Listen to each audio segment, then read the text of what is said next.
ለከ ኃይል ክብር ወስብሐት ወእዘዝ እስከ ለዓለም አማኑኤል አምላክየ ለከ ኃይል ክብር ወስብሐት ወእዘዝ እስከ ለዓለም ኦ እግዚእ ኢየሱስ ክርስቶስ ለከ ኃይል ክብር ወስብሐት ወእዘዝ እስከ ለዓለም ኃይልየ ወፀወንየ። ሰላም ጤና ይስጥልኝ የተወደዳችሁ ተመልካቾቻችን እንደምን ሰንብታችኋል? እንኳን ለሰሙነ ሕማማት በሰላም ጤና አደረሳችሁ። እነሆ አብይ ጾምን 1 2 3 ብለን ሰባቱን ሳምንታት አልፈን ሰሙነ ሕማማት ላይ ደርሰናል። አሁን የምንገኝበት የአብይ ጾም መደምደሚያ መጨረሻው ሳምንት ደግሞ በቤተ ክርስቲያናችን ሰሙነ ሕማማት የሕማማት ሳምንት ተብሎ የሚታወቀው ሳምንት ላይ ነው የምንገኘው። በዚህ ሳምንት እንግዲህ ከሰኞ እስከ ቅዳሜ ያሉት ቀናት በሙሉ እያንዳንዳቸው ልዩ ትርጉም አላቸው። በቤተ ክርስቲያናችንም ልዩ አስተምሮ ያላቸው ቀናት ዕለታት ናቸው።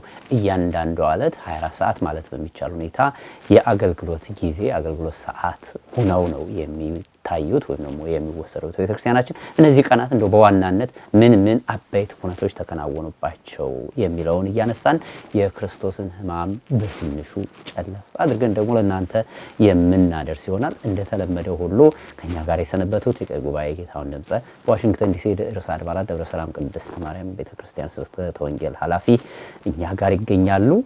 ሊቀ ጉባኤ እንኳን አደረሰዎት ለሕማማት። እንኳን አብሮ አደረሰን። ያው ሕማማት የምንለው ክብር ይግባውና ለጌታችን ለመድኃኒታችን ለኢየሱስ ክርስቶስ ነው ወይም ደግሞ ሕማማቱን መከራውን የምናስታውስበት ነው። ለእኛ ግን ድህነት ያገኘንበት ልዩ ሳምንት ነው ይሄ ሳምንት። እስኪ ሕማማቱን ትንሽ እናንሳው። በተለይ ከሰኞ ጀምሮ እስከ ቅዳሜ ድረስ እንዴት ነው ቤተክርስቲያናችን የምታልፈው? በስመ አብ ወወልድ ወመንፈስ ቅዱስ አሐዱ አምላክ አሜን። እንኳን ለሰሙነ ሕማማት በሰላም አደረሳችሁ እላለሁ። እንግዲህ ሰሙነ ሕማማት የሃይማኖታችን ሁሉ ማሰሪያው መደምደሚያው ስለሆነ በጣም በልዩ ሁኔታ በልዩ መልክ በታላቅ ጉጉትና ናፍቆት ከሚጠበቁ በዓላት አንዱ ሰሙነ ሕማማት ነው። ሰሙነ ሕማማት 6ቱን ቀን በሙሉ እንደ በዓል ነው የሚቆጠረው። እንደ በዓል ነው ማለት ከቤተ ክርስቲያን ሳንለይ ለፈጣሪያችን መስቀል ላይ ውሎ ነፍሱን ከፍሎ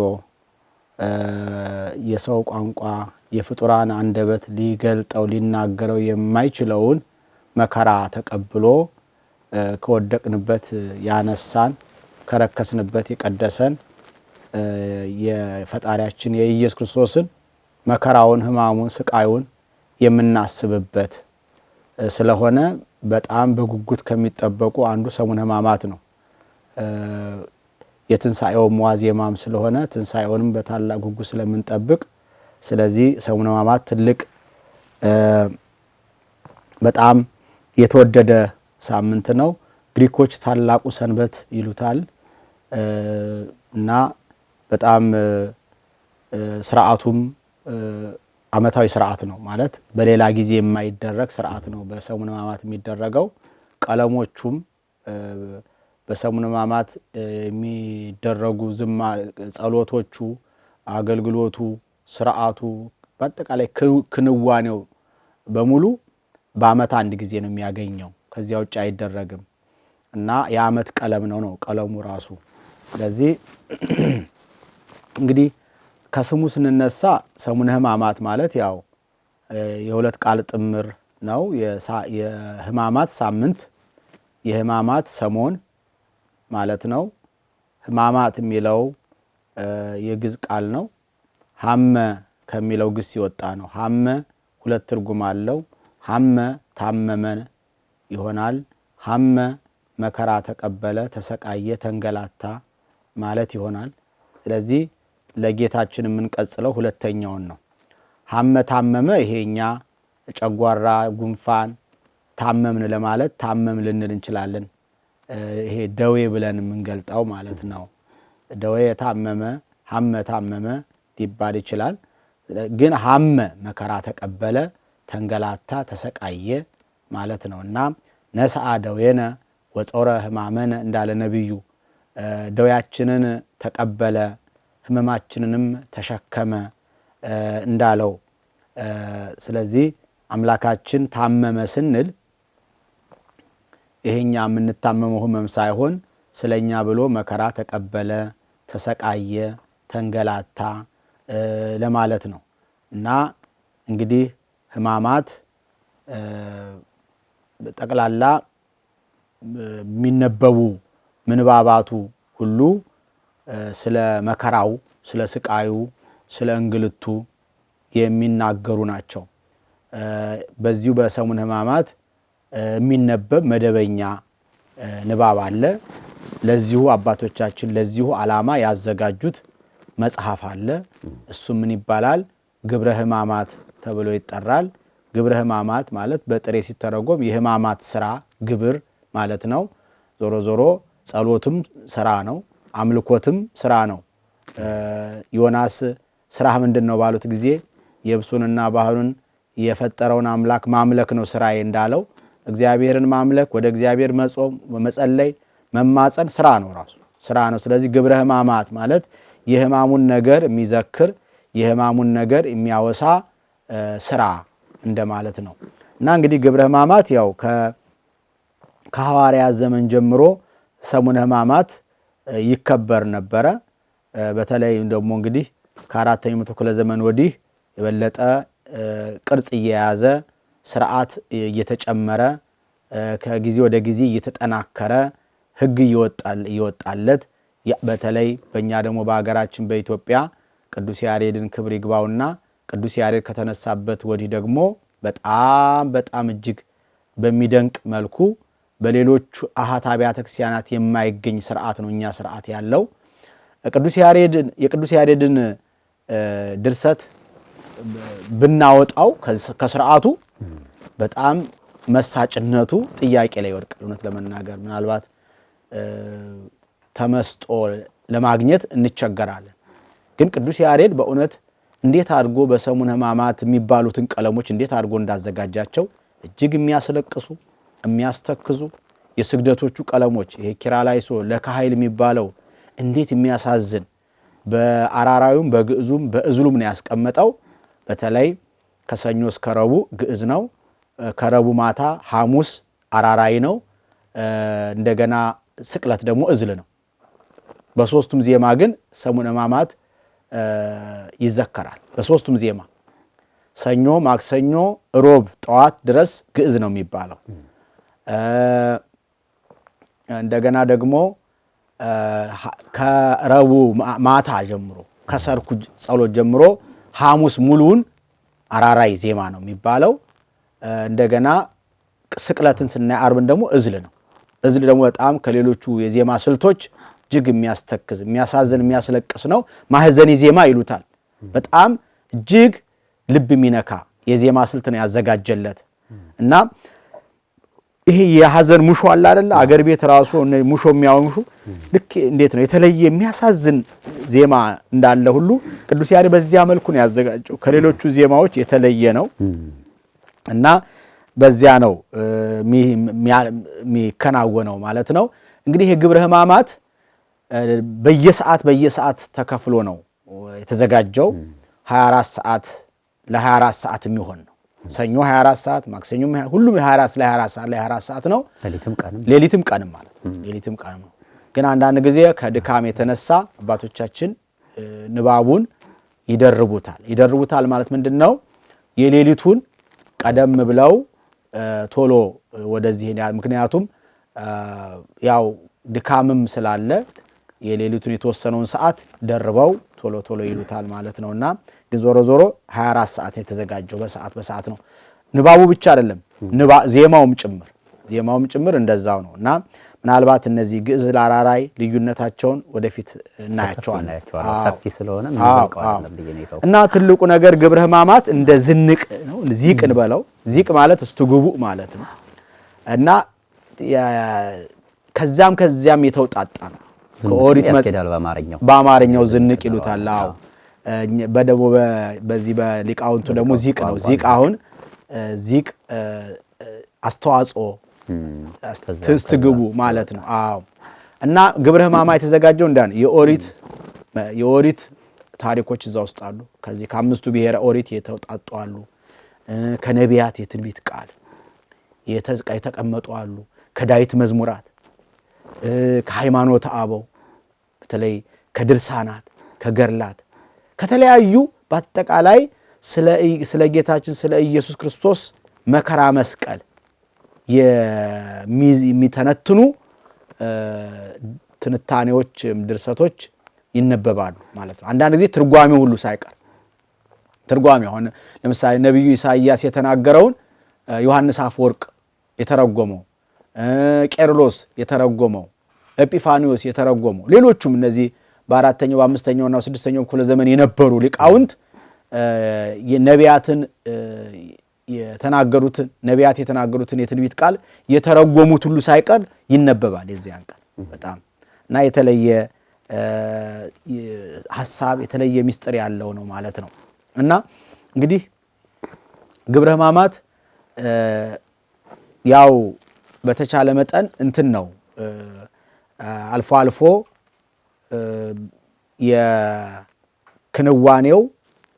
ክንዋኔውን ያዛል ራሱ እዛው ላይ እንዲህ አድርግ ይበል ካህን፣ ይሄን እንዲህ አድርግ፣ ቃጭል ያስክ ዙር፣ ይሄን ጥቁር ልብስ ልበሱ፣ ይሄን መስቀል ያዙ፣ ጧፍ አብሩ፣ እንዲህ ያለ ራሱ ክንዋኔውን ራሱ ግብረ ሕማማት ያዛል ማለት ነው። ይሄ ነው እንግዲህ ግብረ ሕማማት። ስለዚህ አሁን በዚህ በሰሞነ ሕማማት እንግዲህ ግብረ ሕማማት በሁሉም ቀኖች በየሰዓቱ እየተከፋፈለ የሚነበብ ነው ማለት ነው። እስኪ ያንዳንዱን ቀን በትንሹ እንየው። አሁን ሰኞ ቤተክርስቲያናችን በተለየ ሁኔታ የምታወሰው ምንድን ነው የተከናወነው ሰኞ ዕለት የሚለውን ባጭሩ ቢዳስሱ ምንስ ተብሎ ይታወሳል? እንግዲህ ከሰኞ እስከ ዓርብ ያሉት ዕለታት የእያንዳንዳቸው የመታሰቢያ የቆመላቸው ታሪኮች አሉ። ለምሳሌ ሰኞ ርግመተ በለስ ተብሎ ነው የሚጠራው። ጌታችን አምላካችን ኢየሱስ ክርስቶስ ያው ሆሳዕናን ማታ አክብሮ ሲነጋ ጠዋት ወደ ገሊላ ሲመለስ ከኢየሩሳሌም ሲመለስ በቢታንያ ጎዳና አጠገብ አንዲት ዛፍ የበለስ ዛፍ ተመልክቶ በጣም ተርቦ ስለነበረ እስኪ ከዚያች ሄጄ ከፍሬ በለስ ቀምሼ ረሃቤን ላስታክስ ብሎ ወደ በለሷ ዛፍ ሲሄድ ያቺ የበለስ ዛፍ ከቅጠል በቀር ፍሬ ሳያገኝባት ቀረ እና አንቺ የበለስ ዛፍ ከዛሬ ጀምሮ ፍሬ አይገኝብሽ ብሎ ቢረግማት ያቺ የበለስ ዛፍ ከስሯ ተነቃቅላ ወደቀች ይላል። ተወለገች ነው ደቀ መዛሙርቱ ሁሉ እስኪያደንቁ ድረስ ከምኔው እንዲህ ሆነች ብለው ተደነቁ ይላልና እና በዚች የበለስ ዛፍ አምላካችን ብዙ ሚስጥር አስተላልፏል።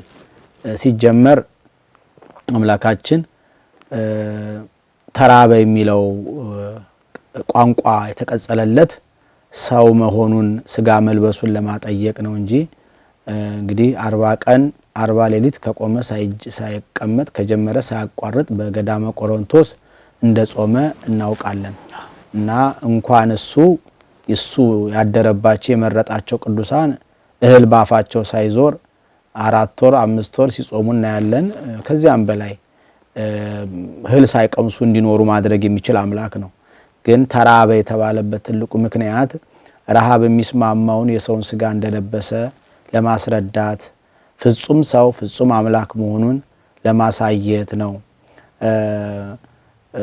ከተዋሂዶ በኋላ ሁለትነት ስለሌለ ቅዱስ ቄርሎስ እንደተናገረው እንቲአሁ ለቃል ኮነ ለስጋ ወእንቲአሁ ለስጋ ኮነ ለቃል፣ የስጋ ገንዘብ ለቃል የቃል ገንዘብ ለስጋ ሆነ፣ የመለኮት ገንዘብ ለትስብእት የትስብእት ገንዘብ ለመለኮት ሆነ ብሎ ቅዱስ ቄርሎስ እንደተናገረው ፍጹም ሰው ፍጹም አምላክ መሆኑን ለማስረዳት ተራበ ተባለለትና ስጋ አልለበሰም የሚሉ መናፍቃን ነበሩ። ስጋ በቅድምና ነበረ ባህሪውን አግዝፎ ታየ የሚሉ መናፍቃንም ነበሩ እና የነዚህ ሁሉ ኑፋቂያቸውን ከንቱ ለማድረግ አምላካችን ተራበ የሚል ቅጽል ተቀጸለለት ማለት ነው።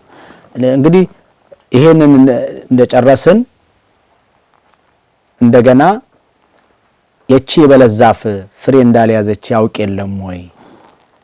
እንዴት ፍሬ እንዳልያዘች እያወቀ እንደማያውቅ እንደ ሩቅ ብእሲ እስኪ ፍሬ ይገኝባት እንደሆነ እስኪ ሄጄ ልያት ማለቱ እንዴት ነው? ይሄ መቼስ ቅዱስ ጳውሎስ በሱ ዘንድ የማይታወቅ የተሰወረ የማይገለጥ የተከደነ የለም ሁሉ በእርሱ ዘንድ የተራቆተ ነው ብሏል ዕብራውያን ምዕራፍ 4 ላይ። ታዲያ እቺ የበለስ ዛፍ ፍሬ እንዳልያዘች አያውቅም ወይ ስንል ያውቃል። ነገር ግን አላዋቂን ስጋ እንደለበሰ ለማጠየቅ ነው ይላሉ ሊቃውንቱ። እና አላዋቂ ስጋ ማለት ይሄ የሰው ስጋ ሩቅ ብእሲ ወደፊት ሊሆን ያለውን ነገር ማወቅ አይችልም። መንፈስ ቅዱስ ካላደረበት በስተቀር አንድ ሰው ወደፊት አሁን ከዚህ ከ3 ደቂቃ ከ2 ደቂቃ በኋላ ምን እንደሚፈጠር በዙሪያችን የምናውቀው ነገር የለም። እና ይሄ አላዋቂ ስጋ ይባላል። እና አምላካችን ግን ያለፈውንም መጪውንም የሚያውቅ አምላክ ነው። በእርሱ ዘንድ የማይታወቅ ነገር የለም። ሁሉም ዘንድ የተራቆተ ነው። ሁሉም በእርሱ ዘንድ የተራቆተ ነው ብሏል። ስለዚህ ይህን ለመግለጥ ነው። ሌላው በለስ እንግዲህ የተባለው በሁለት ይተረጎማል። በለስ የተባሉት እስራኤላውያን ናቸው። እንግዲህ ቅዱስ ያሬድ ምን ብሏል? በለስ የተባሉት እስራኤል እንደሆኑ ሲናገር በለስ ዘይቤ ቤተ እስራኤል ሙንቱ ወአጸደ ወይኑ ክርስቶስ ውእቱ ይላል። ሰለስ በተባለው ድርሰቱ ላይ የተናገረው ቃል ነው። በለስ ዘይቤ ቤተ እስራኤል ሙንቱ ወአጸደ ወይኑ ክርስቶስ ውእቱ። በለስ የሚለው ቤተ እስራኤል ነው፣ ወይኑ የተባለው ክርስቶስ ነው እያለ ቅዱስ ያሬድ ተናግሯል። እና በለስ የእስራኤል ምሳሌ ነው። ታዲያች በለስ ቅጠል ብቻ ይዛ ፍሬ ሳትይዝ እንደተገኘች ሁሉ እስራኤልም ወይም ቤተ እስራኤል ቤተ አይሁድም የእግዚአብሔር ሰዎች ወይም የእግዚአብሔር ሕዝብ ከመባል በቀር የእግዚአብሔር ሕዝብ ሊኖረው የሚገባውን ነገር አልያዙም፣ ወይም የእግዚአብሔር ሕዝብ መገለጫ የሆነውን ነገር አልያዙም። ማለትም ሃይማኖት ብቻ እንጂ ምግባር የላቸውም። ምግባር አልባ ነበሩ። ጌታችንም በቅዱስ ወንጌሉ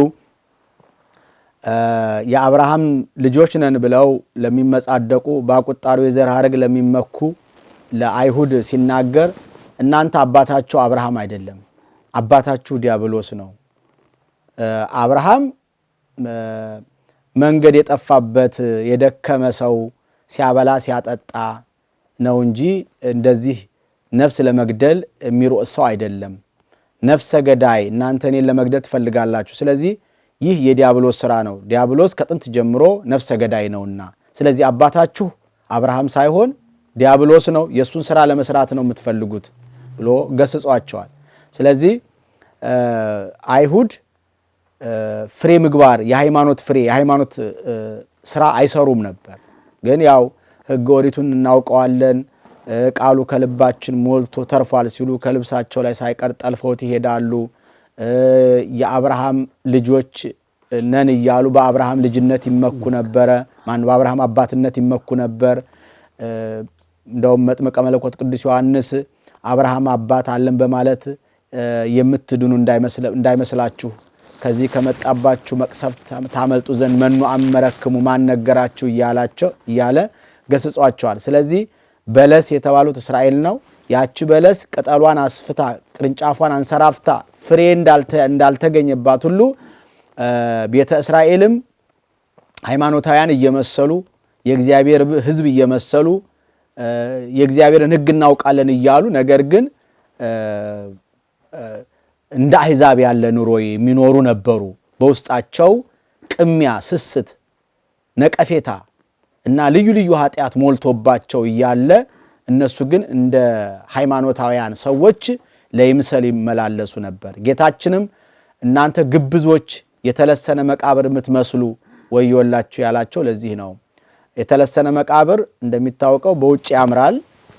በተለይ አንዳንድ መቃብር በጣም የተለየ ነው። የዋህ ሰው እዚህ ውስጥ የሚኖር ምንኛ የታደነው ሊል ሁሉ ይችላል እና ለተለት ይታጠባል አበባ ይደረግለታል እና ውስጡ ግን ሲከፈት ያው ውስጡ ያለው አፍንጫሚ ከረፋ ጅማቱ የተበጣጠሰ እጁ የፈሰሰ አጥንቱ የተልከሰከሰ ስጋው የተልከሰከሰ አጽም ነው ያለው እና ልክ እናንተም ልክ እንደዚህ ነው ውስጣችሁ በጣም የተልከሰከሰ ነው የቆሸሸ ማንነት ነው ያላችሁ ከምኩራብ በስተጀርባ የበግ ስጋ እየጋጣችሁ በእግዚአብሔር ያላገጣችሁ የምትኖሩ ፍርደ ገምድሎች ናችሁ ነገር ግን ግብዞች ናችሁ እናንተ እንደ ግመል የገዘፈ ኃጢአት ተሰውራችሁ እየሰራችሁ ህዝቡ ላይ ትንኝ ምታህላ ኃጢአት ስታዩ እንደ ሙሴ ሕግ ትወገር እንደ ሙሴ ሕግ ትቀጣ ያላችሁ ህዝቡን በኃጢአት ታስቀጠቅጡ ነበር እያለ ገስጿቸዋልና እንግዲህ እስራኤል የተባሉት እነዚህ ናቸው እንደው እግዚአብሔር በኪነ ጥበቡ ከጠራቸው በስተቀር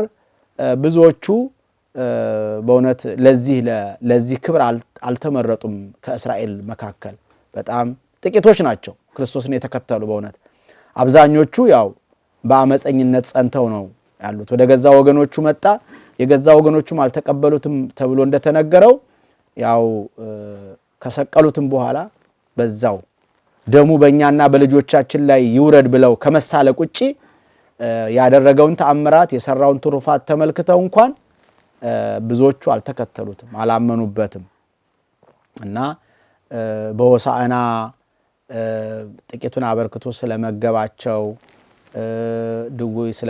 ድውዮቻቸውን ስለፈወሰላቸው ለጊዜው ተአምራት አይተው ቢያጅቡትም ቢያደንቁትም እንደውም እናንግስህ እስከማለት ሁሉ ደርሰው ነበርና ግን ይሄ የህዝቡ ግብዝነት የሚያሳየው ሳምንት ባልሞላ ውስጥ ደግሞ ያመሰገኑትን ንጉስ ያመሰገኑትን ጌታ ካልተሰቀለ ብለው ደግሞ እንደገና ግልብጥ ብለው የማያስተውል ትውልድ ይገለበጣል እንዳለው እንደገና ግልብጥ ብለው ደግሞ ይሰቀል ብለው ሐሳባቸውን በተቃራኒ መልኩ ቀይረው ቀረቡ እና የሚያሳየው ይሄ ነው ቤተ እስራኤል እንግዲህ በበለስ የተመሰሉበት ይሄ ነው ሌላው በለስ የተባለችው ያቺው የገነት ያለችው የጸበለስ ምሳሌ ናት እቺ አምላካችን እቺ በለስ ረግሞ እንዳደረቃት ሁሉ እንደዚሁ ያችን በበለስ ምክንያት የመጣውን ፍዳ መርገም ኃጢአት አስወገደልን ነው በአንጻረ በለስ ረገመላ ኃጢአት በበለስ አንጻር ኃጢአትን ረገማት ማለት አስወገደልን ፍዳ መርገም ኩነኔን አጠፋልን አስተሐፈረ ኃጢአት በዲበ ምድር ወሰዓረ መርገመ በዲበ ዕፀ መስቀል ወአብጠለ ሞተ በውስተ ሲኦል ኃጢአትን አሳፈረልን መርገማችንን ሻረልን ሞታችንን አስወገደልን ይላል ሊቁ ስለዚህ ኃጢአታችንን እንዳስወገደልን ለማሳየት ነው ያችን በለስ የረገማት እንጂ አንዲት ዛፍ መርገም አሁን ለሱ ቁም ነገር ኖሮ አይደለምና ይውልኝ ስሙልኝ እንግዲህ ለማለትም አይደለም እቺን መርገም እቺን በለስ ሳደርቃት እስኪ ይዋት ለማለት አይደለም ይሄ እንደዚህ ይሄ በጣም ይሄን ያህል የወረደ ስራ የሚሰራ አምላክ የለንምኛ ምንድነው በዚች በለስ ሊያስተላልፈው የፈለገ ትልቅ ቁም ነገር ስላለ ነው እንጂ አሁን ፍሬ ያልሰጠችኝም ብሎ በቁሞ ያችን በለስ በመርገም የሚደሰት አምላክ ሆኖ አይደለም ትክክል ስለዚህ ሰኞ አጠቃላይ ከበለሷ ጋር የተገናኘ ትምህርት የሚሰጥ ነው የሚለው ነው ማክሰኞና ረቡዕንም እንደዚሁ ዳሰስ እናርጋቸውና በዋናነት ግን ሐሙስና ዓርብ ነው ትልቁ ክንዋኔ የሚካሄደውና ዛሬ እናተኩራለን እንግዲህ ሐሙስ ማን ነው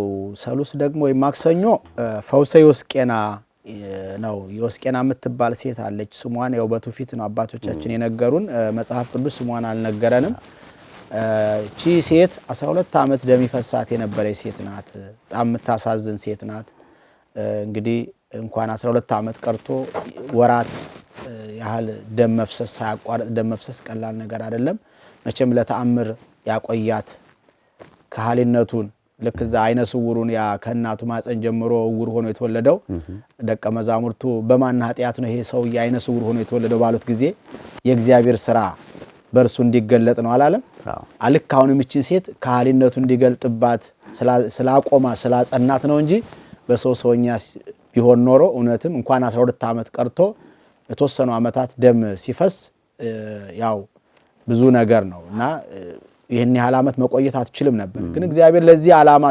ስላቆያት በእውነት 12 ዓመት ሙሉ ተሰቃየች እርግጥ ይሄ ሲባል ለሱ ዓላማ እንድትሰቃያት አደረጋት ማለት አይደለም ዞሮ ግን አጸናት ህይወቷን አቆያት ነው እና እቺ ሴት የሚገርመው ከህመሙ በላይ ደግሞ የጎዳት መገለሉ ነበረ። በጣም ያነውሯት ነበር፣ ይርቋት ነበር። በኦሪቱ ደግሞ በጣም እንኳን እንደዚህ በበሽታ ምክንያት የሚመጣ ደም መፍሰስ ቀርቶ የወለደች ሴት እንግዲህ መውለድ ክብር ነው። የወለደች ሴትን እንኳን መንካት እንደ ርኩሰት ይቆጠር ነበር። አንድ የወለደችን ሴት የነካ ሰው የመንጻት ስርዓት አለ። ተናጽቶ ነው ወደ ማህበረሰቡ የሚቀላቀለው፣ ወደ መገናኛው ድንኳን የሚገባው እና ይሄ ደግሞ የሷ የተለየ ነው። አንደኛ በበሽታ የሆነ ነገር ነው። ደሙ የተለየ ጠረን አለው፣ መዓዛ አለው እና በጣም ያሳፍራል።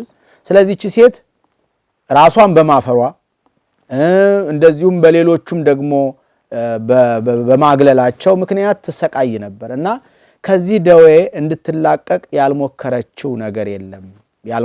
ያልሄደችበት ባለመድኃኒት ያላደረገችው ነገር የለም። እንደውም ወንጌላዊም ጽፎልናል። ከህመሙ በላይ እንደውም ባለመድኃኒቶች የሚሰጧት መድኃኒት እንደጎዳት ሁሉ ይናገራል። እዛ ላይ ተሰቃየች ነው የሚለው። እንደውም ከብዙ ባለመድኃኒት ዘንድ ሄዳ ተሰቃየች ነው የሚለው። ስለዚህ እነዚህ የባህል መድኃኒቶች ወይም ባለመድኃኒቶች በቁስሏ ላይ ጥዝጣዜን የጨመሩባት ማለት ነው እና በሀገራችንም በእውነት በዚህ መልኩ የተሰቃዩ ወገኖች አሉ።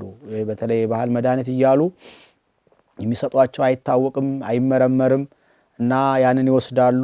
ለካንሰር፣ ለተለያየ ደዌ የሚጋለጡ ዛሬም አሉ ሀገራችን ላይ እና ልክ እቺ ሴት የገጠማት ይሄ ነው እና ደግሞ ይበልጥ አንድ ባለመድኃኒት ያድነኛል ይፈውሰኛል ብላ ተስፋ አድርጋ ያ ባለመድኃኒት ሳይፈውሳ ሲቀር ከጊዜ ወደ ጊዜ ተስፋዋ እየሞተ ሞራሏ እየሞተ ተስፋ እየቆረጠች ነው የምትመጣውና እንግዲህ ከአንድም ሁለትም ሶስትም ከዛ በላይ ነው እንግዲህ ባለመድኃኒትን ደጅ የጠናቸው።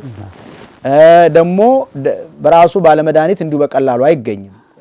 እንደው ሐኪሙ ቢገኝም ግን ያንን ሰው ለማግኘት የሚደረግ ደጅ ጥናት አለ፣ ወረፋ አለ። አሁን በአገር ቤት ራሱ ሐኪም ቤት ዝም ብሎ ዘውሎ አይገባም። ስንት ካርድ ማውጣት አለ፣ ደጅ ጥናት አለ፣ ብዙ መጉላላት አለ እና ይሄ ሁሉ ስቃይ ነው በእውነት እና በዚህ መልኩ ተሰቃይታ የነበረች ሴት ናት። በመጨረሻ ግን ከብዙ ስቃይ በኋላ የጌታችን የኢየሱስ ክርስቶስን ዜና ተአምራቱን ሰማች። ኢየሱስ የሚባል የሚፈውስ አለ መባልን በሰማይ ጊዜ በቃ እንደሚፈውሳት አመነች ነው የሚለው። በቃ ሌላ አይደለም። እንደሌሎቹ እጁን እንዲጭንብኝ አልጠብቅም፣ የልብሱን ዘርፍ ብቻ ከነካው እድናለሁ ብላ አመነች። ከዛ ጠበቀች፣ የሚገኝበትን ቦታ አጠናች።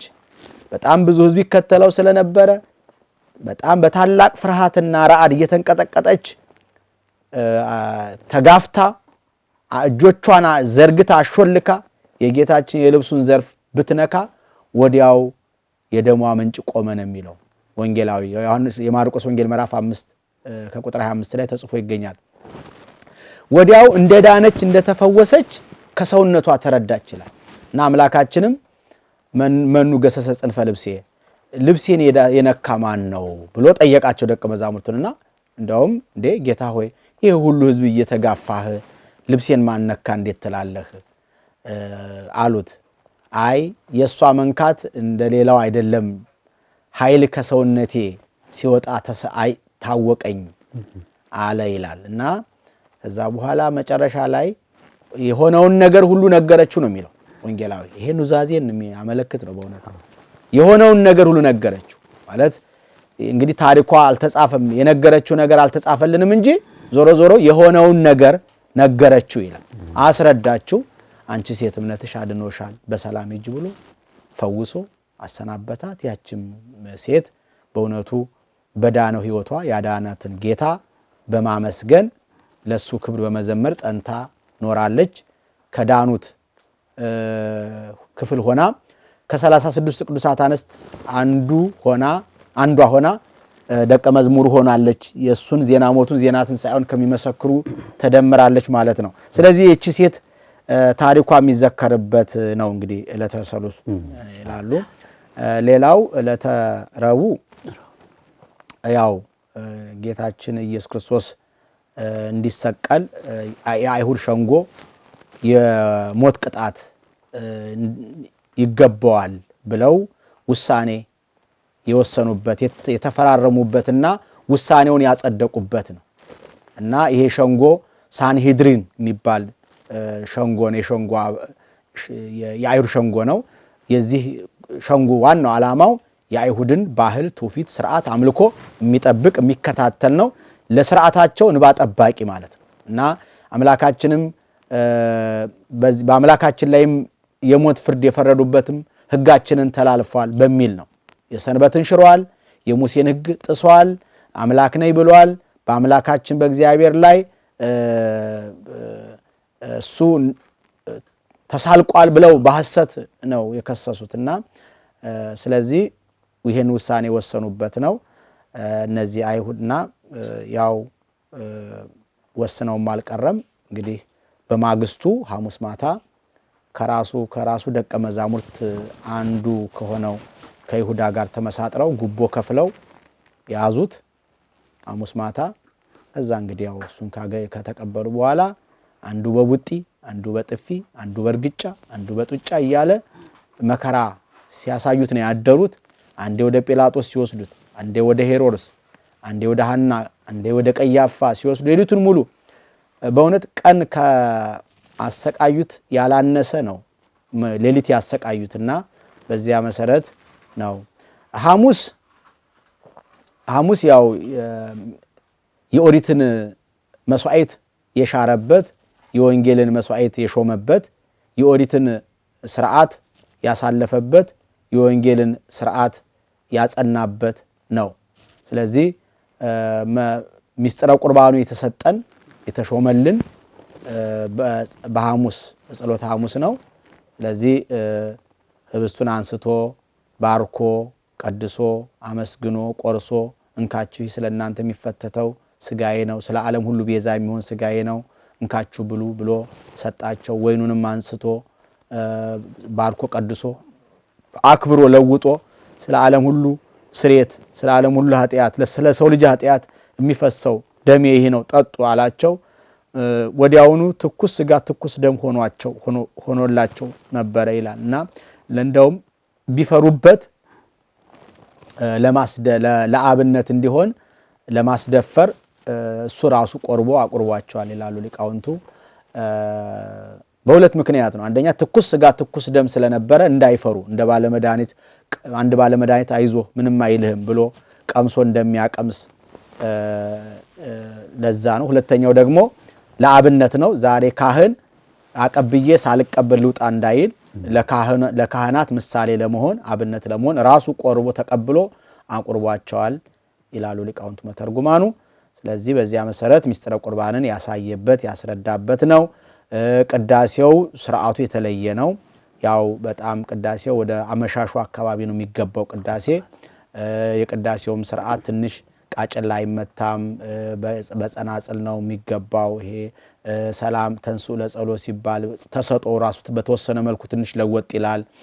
ይሄ ሁሉ እንግዲህ ስርዓተ ቅዳሴው ለየት ያለበት ትልቁ ምክንያት በዚያ የሆነውን ለማሳየት በወቅቱ የሆነውን። ለምሳሌ አሁን ቃጭል የማይመታው በሹክታ ነው የሚገባው ራሱ ብዙም ቅዳሴው ራሱ ተጮሆ ቀስ ተብሎ ነው እንጂ ተጮሆ በራሱ አይቀደስም፣ ማጉያውም ይቀነሳል። ይሄ ሁሉ እንግዲህ ያው ጌታችንን በአሳቻ ሰዓት ጠብቀው የተንሾካሾኩ እንደያዙት ያንን ለማሰብ ነው። ዞሮ ዞሮ ያንን በቃ በወቅቱ የነበረውን ነገር ለማስተማር ነው። እንግዲህ ቤተክርስቲያናችን ያንዳንዷን ነገር እንደው እሱ ያደረገውን ሁሉ አጉልቶ ለማሳየት ይሄ ሰው እንዲያውቀው የሚያስፈልገው ምንድነው?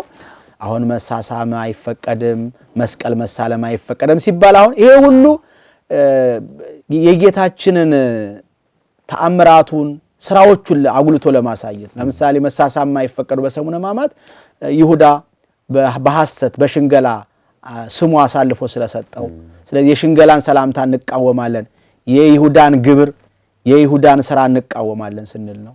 ያው ሁልጊዜም ስንቀድስ ዲያቆኑ ጸልዩ በእንተ ሰላም በሚለው በተቀደሰችው ሰላም ተባባሉ እንደሚለው ከሽንገላ ነፃ የሆነ በልቡና ቅሬታ አሳድሮት ሰው ተከፍቶት በአፍ ብቻ ሰውን እንዳይሸነግል ለማወጅ ነው። ያን ለማድረግ ነው። መስቀል የማንሳለምበት ትልቁ ምክንያት ያው አምላካችን የሰላም ንጉስ ሆኖ እያለ ሰላም እንደሌለው አሰቃዩት ለማለት እኛም ደግሞ ጌታችን ከመሰቀሉ በፊት ሰላም አልነበረም ለማለት ሰላም የተገኘው በጌታችን መስቀል ነው ለማለት እነዚህ መሳሰሉ እንግዲህ አሉ በሰሙነ ሕማማት ቅድም ጉዳዮቹ አልተነሱም እንጂ ያው ሁሉም ሰው ያውቃቸዋል ብለን ስለገመትኩ ነው ይሄንን የዘለልነው ሐሳቡን ወደ ጸሎተ ሐሙስ እንመጣ ጸሎተ ሐሙስ አንደኛ ቁርባኑን ያሳየበት ሁለተኛው ትህትናውን የገለጠበት ነው ያው እጽወተ እግር ነው ደቀ መዛሙርቱን ጠርቶ በሉ እግራችሁን ልጠባችሁ ሲላቸው ቅዱስ ጴጥሮስ አምጣ እግርህን አምጣ ሲባል አይሆንም አይደረግም እኔ አንተን እግር ማጠብ ሲገባኝ አንተ እንዴት ነው የእግር የምታጥበው አይሆንም አለ አልተገለጠለት ገና ከዛ አይ እኔ እግርህን ካላጠብኩማ ከኔ ጋር እድል ፈንታ የለህም አለው አይ ታዲያ እንግዲህ ኩሉ ሀደገና ወተሎና ሁሉን ተተን የተከተልንህ ካንተ ጋር እድል ፈንታ ይኖረናል ብለን አይደለም እንግዲያውማ እግሬን ብቻ አይደለም ሁለመናዬንም እጠበኝ አለው አይ እግር ከታጠበ በቂ ነው አለው በኋላ ያው ከቅዱስ ጴጥሮስ ጀምሮ ሁሉንም ደቀ መዛሙርት እግራቸውን አጠበ በማበሻ ጨርቅ አበሳቸው በሚገባ ከዛ ምን አለ መጨረሻ ላይ ካጠባቸው በኋላ ለበውክሙን ዘገበርኩ ለክሙ በእውኑ ያደረኩላችሁን ታስተውላላችሁን አላቸው እኔ መምህርነት ልኛላችሁ አዎ ነኝ እኔ መምህራችሁ ሆኜ ያለው የእናንተን እግር ካጠብኩ እናንተም እንደዚሁ የበታቾቻችሁን እግር ጠቡ ብሎ ትህትናን በግልጽ በተግባር ያሳየበት ነው ይሄን ለማሳየት ዛሬም በቤተክርስቲያናችን ፓትርያርኩ ጳጳሳቱ የካህናቱን የምእመናን እግር የማጠብ ሥርዓት ይከናወናል ተመልከት እንግዲህ አሁን ይሄ በየትኛውም አሁን በዚህ አሁን ፕሮቴስታንቶች አሁን ክርስቶስ አልተሰበከም እንደዚህ ብሎ ያላዘናሉ እንጂ በእውነት እንደኛ እንደ ኢትዮጵያ ኦርቶዶክስ ክርስቲያን የክርስቶስን መዋዕለ ሕይወቱን ጠቅላላ ከጽንሰቱ እስከ እድገቱ ያደረገውን ነገር በሙሉ እኮ በቃል ብቻ አይደለም በቃል የተሰበከው አልበቃ ብሎ በክንዋኔ ውክልና እየሰጠን ማለት ነው ይሄን የምናደርገው ጌታችን ይሄን ስላደረገ ነው ስንል በቅዳሴያችን እንኳን ሳይቀር መጋረጃው ሲከፈት ሲዘጋ ካህናቱ ሲዞሩ ያንዳንዱ ክንዋን እንቅስቃሴ ሁሉ ሳይቀር የክርስቶስን ስራዎችን ነው ምናውጀው ስለዚህ ይሄን መረዳት አለባቸው ብዙዎቹ ሚተቹን ሰዎች እና እንደ ኢትዮጵያ ኦርቶዶክስ ተዋሕዶ ክርስቲያን ክርስቶስ የተሰበከበት መድረክ የለም በእውነት ለመናገር እና ስለዚህ ጸሎተ ሐሙስ በጣም ልዩ ነው ያው በጸሎተ ሐሙስ አምላካችን ከምንም በላይ የሚደነቀው አንደኛ የይሁዳን እግር ማጠቡ ይደነቃል በእውነት ነገ አሳልፎ እንደሚሰጠው ያወቀ እግሩን ማጠቡ ይደንቃል ማናችንም ይሄን አናረጋውም እንግዲህ ሰው አንድ ጠላቱን ይገለኛ ብሎ ያሰበ ደግሞ እርግጠኛ ሆነ ሰው ወይ ልግደል ነው የሚለው ወይ ደግሞ ከዛ ሰው መሸሽ ነው የሚፈልገው አይደለ አምላካችን ግን በፍቅር ነገ እንግዲህ ለመስቀል ሞት አሳልፎ የሚሰጠውን ደቀ መዝሙር በፍቅር ሆኖ ያውም ሰብቅ የሰራበትን እግር ደግሞ በጎ እግር አይደለም እኮ በጣም ተንኮለኛ እግር ነው ይሄ እግር ለክፋት የሮጠበት እግር ነው የሽንገላ እግር ነው እና ይሄንን እግር እንግዲህ ዝቅ ብሎ ማጠቡ በጣም ይደንቃል ይሄ ነው እንግዲህ ጠላቶቻችሁን ወደዱ የተባለው እኮ ይሄ ነው መቼ አድርገህ አሳየን እንዳንለው እኮ ነው አድርጎ ያሳየን ያው ጠላቶቻችሁን ወደዱ አለደ ከይሁዳ በላይ ምን ጠላትነት አለ በእውነት እንደዚህ ራሱ ነብዩ ዳዊት አይደለ የተናገረው የሰላሜ ሰው ያልኩት እንጀራዬን የበላ ተረከዙን አነሳብኝ አይደለ የተማመንኩበት እንጀራዬን የበላ የሰላሜ ሰው ያልኩት ተረከዙን አነሳብኝ ይላል እንዴ በእውነት ከደቀ መዛሙርቱ እኩል ተአምራት ያየ ነው ዳውም ደግሞ ግምጃ ቤት አድርጎ የሾመው ፍቅረ ነዋይ እንደሚጸናበት አውቆ ነው ይላሉ ሊቃውንቱ ግምጃ ቤት ኃላፊ ነበረ የገንዘብ ያዥ ነበረ ሹመኛ ነበረ ለምንድነው ይሄን ያደረገው አምላካችን ምክንያት ለማሳጣት እንደውም በዚህ በጽበተ እግር ላይ አንድ ሊቅ መጀመሪያ እንደውም የይሁዳን እግር ነው ያጠበው ይላሉ አስቀድሞ ለጠላቶቻችሁ ቅድሚያ ስጡ ለማለት አፍቅሮ ጸላይት ነው አፍቅሮ ጸላይት ጠላትን መውደድ ለማሳየት እና ስለዚህ የይሁዳን እግር በማጠብ እጅግ ፍቅሩን አሳይቷል አምላካችን የዋህነቱን አሳይቷል እኔ በልቤ የዋህ ትሁት ነኝ ያለውን በትክክል ያሳየው መቼ ነው በሐሙስ ነው የበለጠና ይሄ ነው ዓርብ ደግሞ በጣም የተለየ ነው ከቀናቱ ሁሉ የተለየው ቀን ነው ዓርብ ደግሞ ማለት እሱ ስርዓቱም ያሳዝናል በእውነቱ ቅድም እንዳልኩትም ዜማውም የተለየ ነው። በጣም የሚያሳዝን ማህዘኒ ዜማ ነው። ለከ ኃይል ክብር ወስብሐት ወዕዘዝ እስከ ለዓለም አማኑኤል አምላክየ ለከ ኃይል ክብር ወስብሐት ወዕዘዝ እስከ ለዓለም ኦ እግዚእ ኢየሱስ ክርስቶስ ለከ ኃይል ክብር ወስብሐት ወዕዘዝ እስከ ለዓለም ኃይልየ ወፀወንየ ውእቱ እግዚእ እስመ ኮንከኒ ረዳእየ እብል በአኮቴት። ይሄ ግዕዝ ዜማ ነው። ከሰኞ እስከ ረቡዕ ድረስ የሚባለው ነው። ሐሙስ የሚባለው ደግሞ ለከ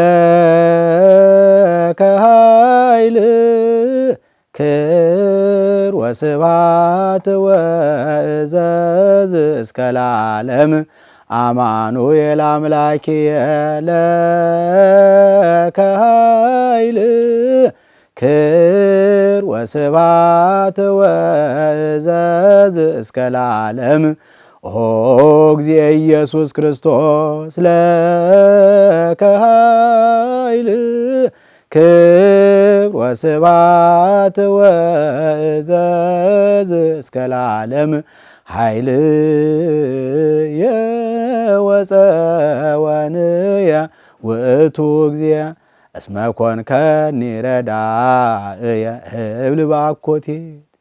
ይሄ ሐሙስ የሚባል ነው።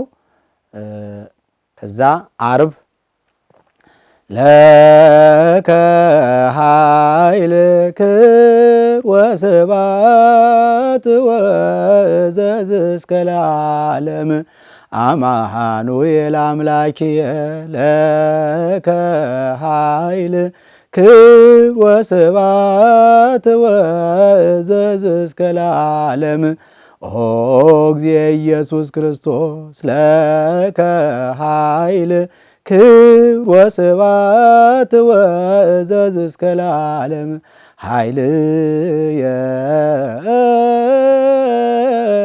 ወፀወንየ ውእቱ እግዚእ እስመ ኮንከኒ ረዳእየ እብል በአኮቴት። ይህ ይባላል።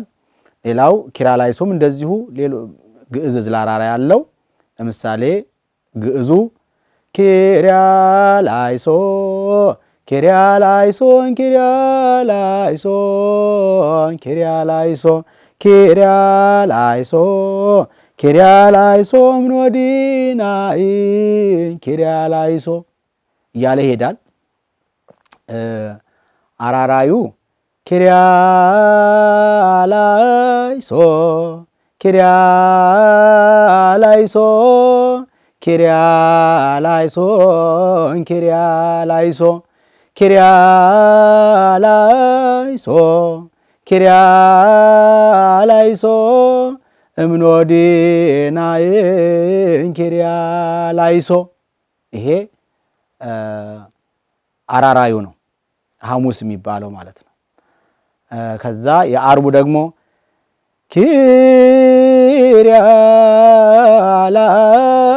ኪርያላይሶ ኪርያላይሶን ኪርያላይሶን ኪርያላይሶ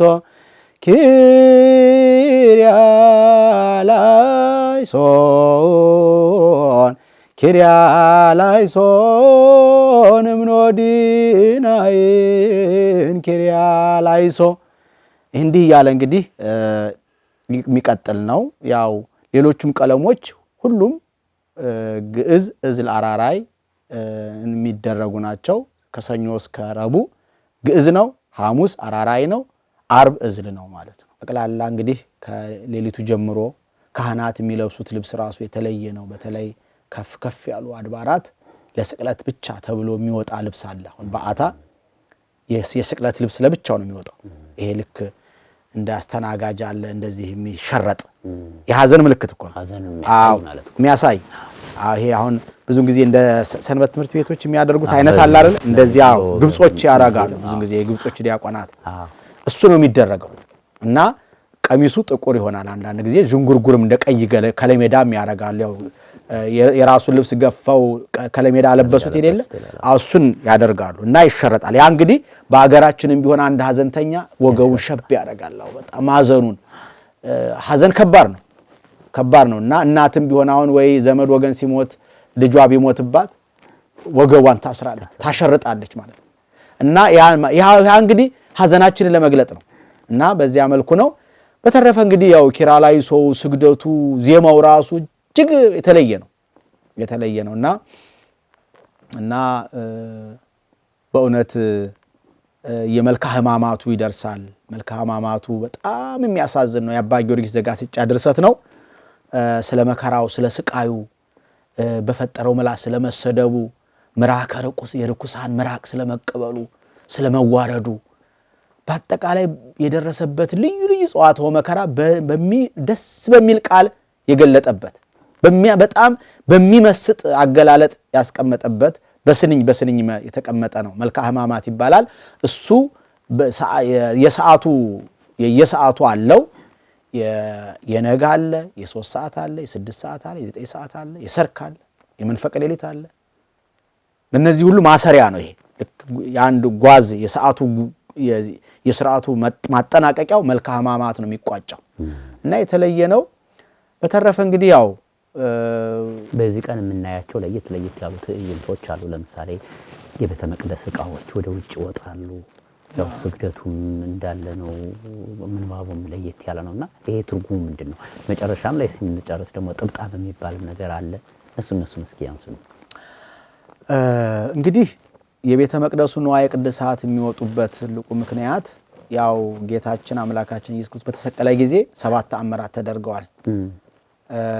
በሰማይ 3 በምድር 4 አይደል? በሰማይ ፀሐይ ጨልማለች፣ ጨረቃ ደም መስላለች፣ ከዋክብት እንደ ቃሪያ ፍሬ ረግፈዋል 3። በምድር ደግሞ አለቶች ተሰንጥቀዋል፣ መቃብራት ተከፍተዋል፣ ሙታት ተነስተዋል እና የቤተ መቅደስ መጋረጃ ተገልጧል። ስለዚህ የቤተ መቅደስ መጋረጃ ሲገለጥ በመቅደስ ውስጥ ያለው ዕቃ ምን ሆናል? ይታያል። ስለዚህ የቤተ መቅደስ መጋረጃው ይታያል። ስለዚህ የቤተ መቅደስ ንዋየ ቅድሳት ይወጣሉ። ሌላው እነዚህ የቤተ መቅደስ ንዋየ ቅድሳት ዓላማቸው ምንድን ነው? ለምንድን ነው? መገልገያነት ነው። መገልገያው ምንድን ነው? መስዋዕት አይደል? አዎ። ለምሳሌ ጻሕል ብትል፣ ጽዋው ብትል፣ መስቀል ብትል ሁሉም መስዋዕት ማቅረቢያ ናቸው። እነዚህ መሰዊያ ናቸው፣ መስዋዕት ናቸው። ያ መስዋዕታችን ምን ስለሆነ ነው? የዚያን ቀን መስቀል ላይ እየተሰዋ ነው። ስለዚህ መስቀል ላይ የቀረበው መስዋዕታችን አማናዊ መስዋዕት ኢየሱስ ክርስቶስ ተሰውቷልና እነዚህ መገልገያዎች እነዚህ የመስዋዕቱ መገልገያዎች ይወጣሉ ማለት ይታያሉ። መስዋዕታችን ይኸው ለማለት ነው እና በዚያ የሚታይ ነው። ያው ሥርዓተ ጥብጣቦ እንግዲህ አንደኛ በወይራ ዝንጣፊ ነው እንግዲህ በአገር ቤት ያለው እንግዲህ የወይራ ዝንጣፊ መተርጉማኑ የወይራ ዝንጣፊ ለምን ተመረጠ? ለምን በሌላ በባህር ዛፍ ዝንጣፊ ወይ በጽድ ለምን አልተደረገም? የወይራ ዝንጣፊ ለምን ተፈለገ ቢባል በዛ ብዙ ትርጉም ነው ያለው። በጣም ብዙ ትርጉም ነው ያለው። እሱን እናየዋለን። እንግዲህ የወይራ ዝንጣፊ የተመረጠበት ትልቁ ምስጢር የመጀመሪያው ያው ወይራ ጌታችን ከተደበደበበት ልምጮች ዱላዎች አንዱ የወይራ በትር ነው ይላሉ እና ያው አይሁድ ጌታችንን በተደጋጋሚ ራሱን በመቃ ወይም በዱላ መቱት ይላል እና ፊቱን እየሸፈኑ ተነበይ ለነ ክርስቶስ መኑ ጸፋአክ፣ በእውኑ ለማን የመታ? እስኪ እውነት አንተ ነቢይ ከሆንክ አምላክ ከሆንክ እውነት የእግዚአብሔር ልጅ ከሆንክ እስኪ የመታህን ንገረን እያሉ ለመዘባበት ፊቱን ሸፍነው ደብድበውት ነበር፣ መተውት ነበር እና ከተደበደበበት አንዱ የወይራ በትር ነው ይላሉ። ስለዚህ ጌታ ሆይ ካህናቱ በወይራ ዝንጣፊ ጀርባችንን ቸብ እያደረጉ ስግደት ይሰጡን የለ ያ ጌታ ሆይ በተገረፍክ እኔ ልገረፍልህ ከመከራው መሳተፍ ነው አለ። ከመከራው ለመሳተፍ ነው እና ስለዚህ ያ አንዱ ምስጢር ነው። ሁለተኛው ወይራ አይነቅዝም። ከማይነቅዙ እንጨቶች አንዱ ወይራ ነው። ብዙ ጊዜ ለመሰዊያ ለአንዳንድ ለቤተ መቅደስ መገልገያ የሚመረጠው የወይራ እንጨት ነው ስለማይነቅዝ። ስለዚህ ወይራ እንደማይነቅዝ ሁሉ አምላካችንም በባህሪው ሞት ህልፈት በመንግስቱ ሽረትና ለውጥ የሌለበት አምላክ ነው። ስለዚህ የማትለወጥ የማትናወጥ አምላክ ሆነ ያለህ በለበስከው ስጋ ግን ሞትክን ለማለት በወይራ ዝንጣፊ አባቶቻችን ቸብቸብ ያደርጉናል ማለት ነው። ሌላው ወይራ የተወደደ መዓዛ አለው። የተወደደ መዓዛ አለው። በጣም በአገር ቤት የወተት ዕቃም አንዳንድ ምንድነው አንዳንድ ብቻ ጋን የሚያጥኑ ለጠላ እዚህ ያጥናሉ። በጣም የተወደደ ነው። ስለዚህ ይሄ እንግዲህ በተለይ በኦሪቱ የተለየ እንደ በረከት ምሳሌም ተደርጎ ይቆጠራል እና አንተም መዓዛችን አንተ ነህ፣ መዓዛችን አንተ ነህ።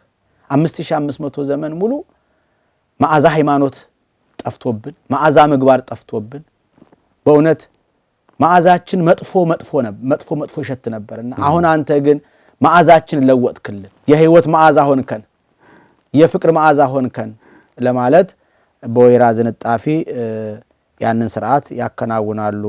እንደዚሁም የበረከት ምሳሌ ነው። እዚህ ጋር ለምሳሌ መዝሙር 127 ቁጥር 3 ላይ ሚስትህ በእልፍኝ ውስጥ እንደሚያፈራ ወይን ናት ይልና ልጆችም በማዕድ ዙሪያ እንደ ወይራ ቡቃያ ናቸው ይላል። በረከት የበረከት ምሳሌ ነው።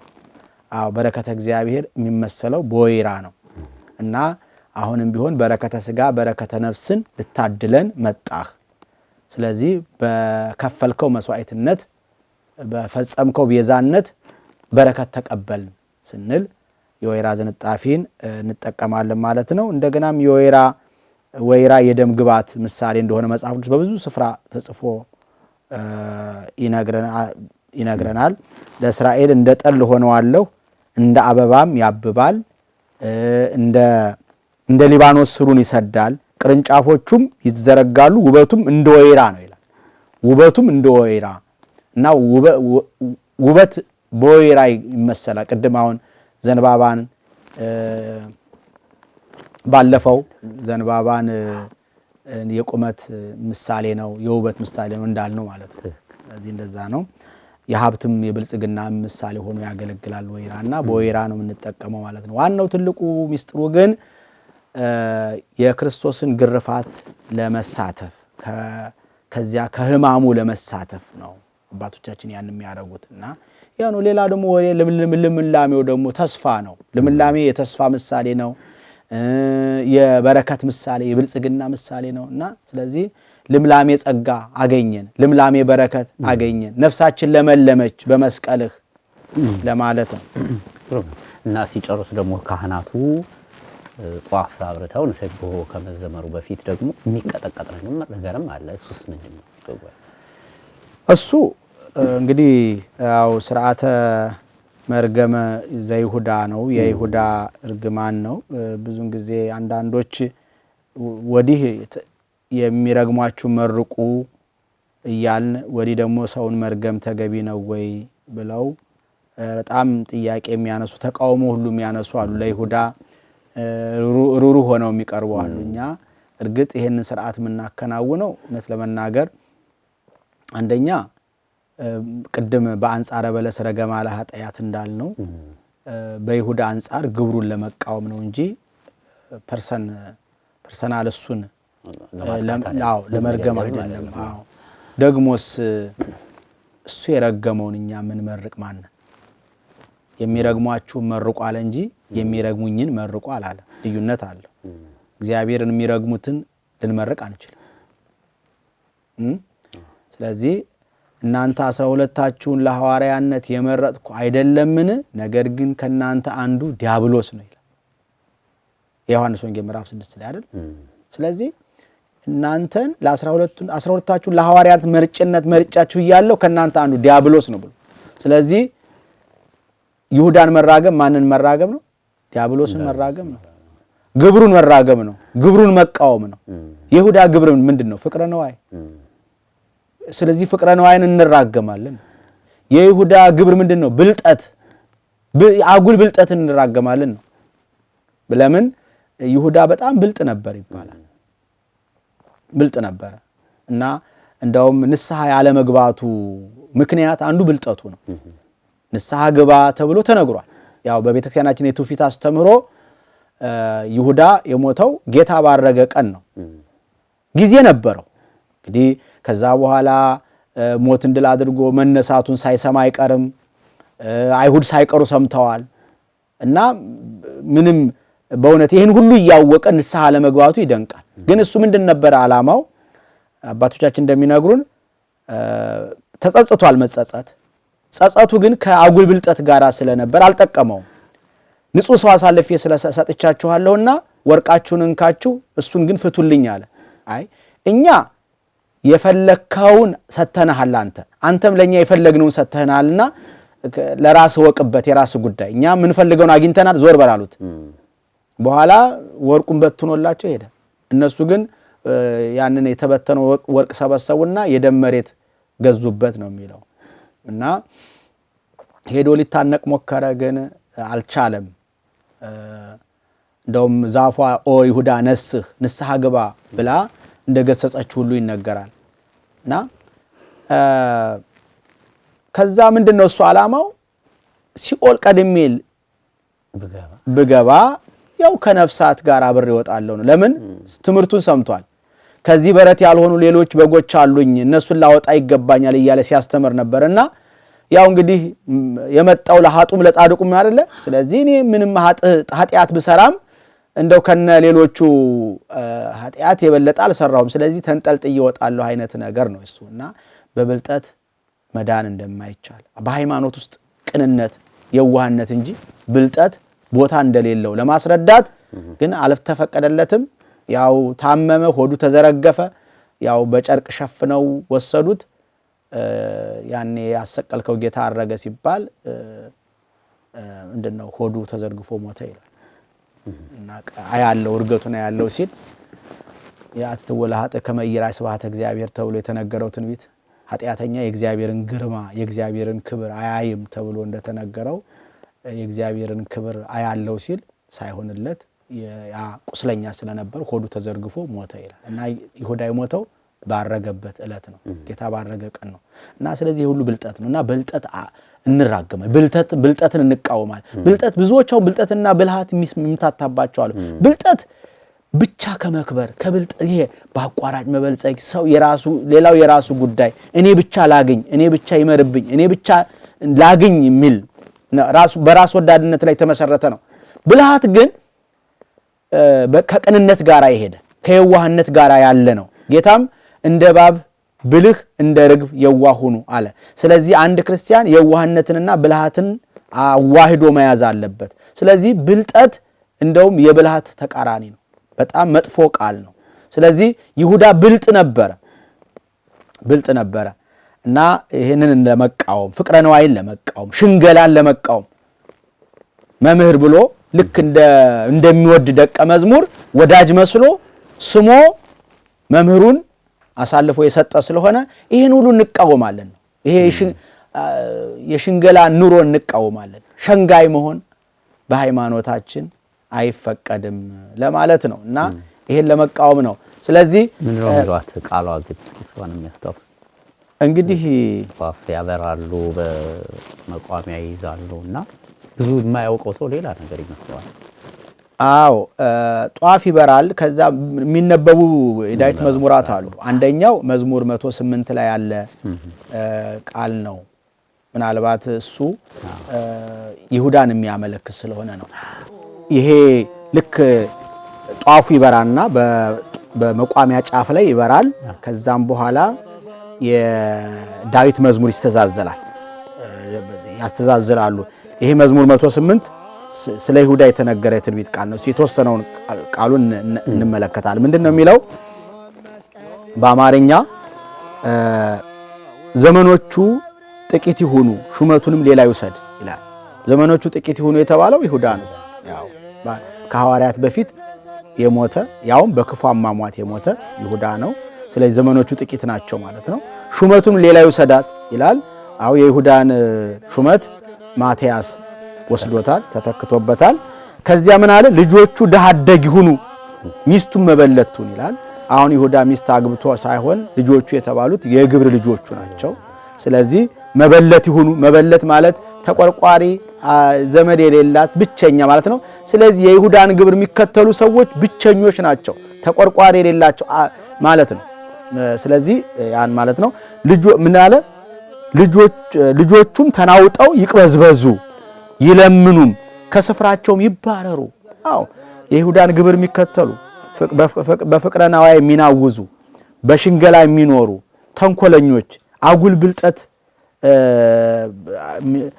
ብልጠት ላይ በአጉል ብልጠት የሚኖሩ እነዚህ ሁሉ እንግዲህ ይቅበዝበዙ አለ፣ ይናወጡ ይለምኑም ከስፍራቸውም ይባረሩ ይላል። ስፍራ ያለው መንግሥተ ሰማያት ናት እና ባለ ዕዳም ያለውን ሁሉ ይበርብረው፣ እንግዳዎችም ድካሙን ሁሉ ይበዝብዙት፣ የሚያግዘውም አያግኝ፣ ለድሃ አደግ ልጆቹም የሚራራ አይኑር። ልጆቹ ይጥፉ፣ በአንድ ትውልድ ስሙ ይደምሰስ። አሁን ስንት ሲል ለይሁዳ ወልዱ ወውሉደ ውሉዱ ይደምሰስ ነው የምንለው አይደል? መቋሚያ እየያዝን ማለት ነው። ይሄን ማለት እኮ ነው።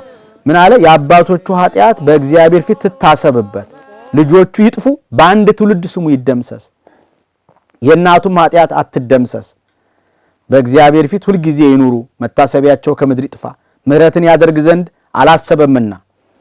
ችጋረኛንና ምስኪን ልቡ የተሰበረውን ሰው ይገል ዘንድ አሳደደ። መርገምን ወደደ፣ ወደ እርሱ መጣች፣ በረከትንም አልመረጠም፣ ከእርሱ ራቀች። መርገምን እንደ ልብስ ለበሳት፣ እንደ ውሃም ወደ አንጀቱ እንደ ቅባትም ወደ አጥንቱ ገባች እያለ ይቀጥላል። እና ይሄ እየተነበበ ነው እንግዲህ እርግማኑ የሚከናወነው እና ዞሮ ዞሮ ማንም ሰው ሊረዳን የሚገባው ይሄን ስርዓት ስናከናውን እኛ ግብሩ ላይ ነው እንጂ ሰውየው ላይ አይደለም። ይሄ ማወቅ ነው ያለብን። ለይሁዳ ወልዱ ወውሉደ ውልዱ ይደምሰስ ማለት የይሁዳን ግብር የሚከተሉ እንቃወማለን፣ ተቃውሟችን ነው። ቅዱስ ጳውሎስ ምንድነው ያለው? እኛ ከሰበክንላችሁ የተለየ ወንጌል የሚሰብክላችሁ ቢኖር ምን ይሁን አለ? የተረገመ ይሁን። በቃ ምን አጠፋ? ስለዚህ የይሁዳን ግብር የሚከተል የተረገመ ይሁን ማለት እኮ የይሁዳን አሰረ ፍኖት የሚከተል የተረገመ ይሁን ማለት ነው። ኩሉ ዘያፈቅሮ ለእግዚእነ ወአምላክነ ይላል። ጌታችንን የማይወደው የተረገመ ይሁን ይላል። አዎ ስለዚህ እኛም ክርስቶስን አሳልፎ የሰጠን ሰው ልንመርቅ አንችልም እና የተረገመ ይሁን። ዋናው ግብሩን ስንቃወም ነው፣ ተቃውሟችንን ለመግለጥ ነው ለማለት ነውና ከዛም በኋላ መጨረሻ ላይ ብፁዕ ብእሲ ዘኢሖረ በምክረ ረሲዓን የሚል የዳዊት መዝሙር 1 ላይ እሱ የተነበበ ይሄን የሚያነባው አለቃው ነው። አለቃው ይሄንን ያነባል። ምንድነው? ብፁዕ ብእሲ ዘኢሖረ በምክረ ረሲዓን በዝንጉዎች መንገድ ያልሄደ ክፋተኞች ጉባኤ ላይ ያልተሳተፈ እያለ እንግዲህ የእግዚአብሔርን ቃል በመዓልት በሌሊት የሚያነብ እሱ በወንዝ ዳር እንደተተከለ ዛፍ ይሆናል፣ ቅጠሏም እንደማይጠወልግ ፍሬዋን በየጊዜው እንደምትሰጥ በወንዝ ዳር እንደበቀለ ዛፍ ይሆናል ይልና መጨረሻ ላይ ምንድነው የሚለው? የኃጥአን መብራት እንዲህ ይጠፋል ሲባል ነው ያን ጊዜ ያችን ጧፍ የምናጠፋው ማለት ነው። የኃጥአን መብራት ምን ይላል? እንዲህ ይጠፋል። የኃጥአን መብራት ማለት የኃጥአን ግብራቸው፣ ስራቸው፣ ኃይላቸው እንደዚህ ይጠፋል እና ታዲያ ይሄንን መቼም የኃጥአን መብራት እንዲህ ይጠፋል ማለት የሚያስነውር አይደለም። ዘላለሙ እየበራ አይኖርም እንደዚህ አይነት ግብር። ስለዚህ ያ ነው ዓርብ በዚህ መልኩ ይደመደማል። ከዛ በኋላ እንግዲህ ያው ቅዳሜ ሱር የምንለው ክርስቶስ በመቃብር ያሳለፈባት ቅዳሜ ነች የምትቀር። እሷን እንግዲህ ሰዓት ይገድበናል። ቅዳሜ ሱር እንግዲህ ጌታችን ኢየሱስ ክርስቶስ በመቃብር ውስጥ ያደረበት ሳምንት ስለሆነ የዝምታ ቀን ትባላለች እና እንግዲህ ሐዋርያትን በጣም በታላቅ ፍርሃት ውስጥ በር ዘግተው የነበሩበት ወቅት ነው እና ማለት በነጋታው ቄጠማ እንግዲህ እሱ ቄጠማ እንግዲህ ያው ገብረ ሰላም በመስቀሉ እያሉ አባቶቻችን በመስቀሉ ሰላም ሆነ ስንል እናበስራለን። እንግዲህ ጌታችን መስዋዕት ሆነልን። ከዚህም በኋላ ነፍሳት ነፃ ወጡ። በ11 ሰዓት በአካለ ነፍስ ወደ ሲኦል ወረደ፣ በአካለ ስጋ ወደ መቃብር ወረደ። በአካለ ነፍስ ወደ ሲኦል ወርዶ እለውስተ ሲኦል ጻኡ ወለውስተ ጽልመት ተከሰቱ ወርእዩ ብርሃነ አብየ በሲኦል ያላችሁ ውጡ በጨለማ ውስጥ ያላችሁ ተገለጡ ብሎ ብርሃነ መለኮቱን ብልጭ ቢያደርግ ያን ጊዜ 5500 ዘመን ሙሉ የታሰሩ እስረኞች ነፃ ወጡ። ዲያብሎስ ያን ጊዜ ደነገጠ፣ ተረበሸ። ማን ነው ይሄ ማን ነው እያለ መሰከረ። በዚህ በትምህርተ ዋቱ ላይ መኑኡቱ ዘለኪፎቶ እይክል ዘለኪፎቶ ልነካው ልዳስሰው ያልቻለኝ ይሄ ማን ነው? እውር ያደረገኝ ሲኦልን የበረበራት ማን ነው? ኃጢአት ሳይሰራ የሞተ ይሄ ማን ነው? ልቆራኙ ያልቻለ ይሄ ማን ነው እያለ ይመሰክራል። እንግዲህ አሁን ብሎ የተረታ ባላጋራ ከስሩ የተነቀለ ወይራ ይላሉ። እስመ ስሙ አጸር እሙንሙቱ የጠላት ምስክርነት እውነት ነው። ወዳጅ ከሚመሰክር ጠላት ቢመሰክር ተአማኒነት አለው። ወዳጅ ቢመሰክርልህ አይ ወዳጅ ስለወደደው ነው ይባላል። ጠላት ከመሰከረልህ ግን ምስክርነቱ እውነት ነው ማለት ነው። ስለዚህ ራሱ ጠላት ዲያብሎስ መስክሯል። የክርስቶስን ካህሊነት፣ ጌትነት፣ አምላክነት መስክሯል እና ይሄ መሰከረው በዕለተ ዓርብ ነው። ስለዚህ ነፍሳትም ስብሐት ለእግዚአብሔር ዘአውረሰነ መንግሥቶ ሰማያዊተ ሰማያዊት መንግስቱን ያወረሰን እግዚአብሔር ይክበር ይመስገን እያሉ እየዘመሩ ከሲኦል ወደ ገነት ተሻግረዋል። ከሞት ወደ ሕይወት ከጨለማ ወደ ብርሃን ተሻግረዋል ማለት ነው። ስለዚህ ያንን ለማብሰር ነው እንግዲህ አባቶቻችን ቄጠማ ይዘው የምስራች ሰላም ሆነልን ከዲያብሎስ ባርነት ነፃ ወጣን ለማለት ቄጠማ ይዘን ሄዳ። ይሄ እንግዲህ ከኦሪቱ በኖህ ዘመን ከሆነው ነገር ጋር አያይዘው ሊቃውንቱ ይሄን ያደርጋሉ። በኖህ ዘመን እንደሚታወቀው ያው 40 ቀን በንፍር ውሃ ዓለም ጠፍታ ስለነበረ ከ40 ቀን በኋላ የጥፋት ውሃ ጎሎ እንደው መጉደሉን በምን ለወቅ እያለ ሲጨነቅ ርግብን ላካት። መጀመሪያ አሞራ ነው የተላከው። አሞራ ያው በተላከበት አልመጣም። በኋላ ሳምንት ነው መሰለኝ ቆይቶ ርግብን ላካት። ርግብ ግን ሐጸማይ አይ ነትገማይ አይ ስትል የጥፋት ውሃ ጎደለ ስትል በአፏ ቄጠማ የወይራ ዝንጣፊ ይዛ የምስራች ሰብከዋለች ለኖህ። ከዚህም በኋላ በቃ ምድር ተገለጠች፣ እንትኑ ውሃው ጎሏል ብሎ ከመርከብ ወጣ፣ መስዋዕት ሰዋ፣ ከእግዚአብሔር ጋር አዲስ ቃል ኪዳን አደረገ ማለት ነው። እና ያንን ለማሰብ ነው። ያን ለማሰብ ያቺ ቄጠማ ለኖህ የጥፋት ውሃ መጉደሉ እንዳበሰረች ሁሉ እንደዚሁ ቤተክርስቲያንም ርግብን ወክላ የመርገም ውሃው ጎደለ፣ የኩነኔ ውሃ ጎደለ፣ የኃጢአት ውሃ ጎደለ ስትል ቄጠማ ይዛ ለምእመናን ታድላለች ማለት ነው። ይሄ ነው እንግዲህ እና የቀዳም ስዑር ብዙ ስያሜ አላት እና ለምለም ቅዳሜ ትባላለች። ብዙ ትርጓሜ አላት። ዞሮ ዞሮ አሁን ያው ሰዓት ስለ ማጠቃለያው ደግሞ እንግዲህ ማክፈል ነው አይደለ? ክርስቲያኖች 55 ቀን የጾሙትን የሚጠቀለሉት የሚያስሩት ያው ከክርስቶስ ጋር በማክፈል ነው። ስለ ማክፈል በአንድ ደቂቃ የሚሉን ነገር አክፍሎት ያው እንግዲህ ጌታችን በመቃብር ውስጥ እያለ እህል አንቀምስም ብለው ያው እመቤታችን ናት የጀመረችው። መጀመሪያ የልጅን ትንሣኤ ሳላይ እህል አልበላም አልጠጣም ብላ እሷ ጀምረዋለች። እሷ ጋር ተያይዞ ሐዋርያት ጾመውታል። ስለዚህ ያው እኛም አሁን ጌታችንን ትንሣኤውን ሳናይ አንበላም ብለን ያው ማታ የቻለ ሐሙስ ማታ ያልቻለ ዓርብ ማታ ይቀምስና ቅዳሜው ሙሉውን እስከ ዕለተ ሰንበት እኩለ ሌሊት እስከ ቅዳሴው እስኪያልቅ ድረስ ያዛ ይጾማሉ ምእመናን ሁሉም። ያን ጊዜ ሁሉም ስጋው ደግሞ ይቀበላል፣ ነጭ ልብስ ይለብሳሉ። ያ እንግዲህ ትንሣኤው ሌላ ነው። ለዛ ቀጠሮ ይዘን እንለያይ። እግዚአብሔር አምላክ ለትንሣኤው ያድርሰን። በትንሣኤ በዓል በልዩ ሁኔታ መርሃ ግብራችን አዘጋጅተን እንጠብቃችሁ ይሆናል። የሰሙነ ሕማማትን ሳምንት በዚህ መልክ ዳሰስን። እስከዛ በያላችሁበት መልካም የሰሙነ ሕማማት ይሁንላችሁ። ከስግደቱ ከጸሎቱ በረከት ያድለን። ገና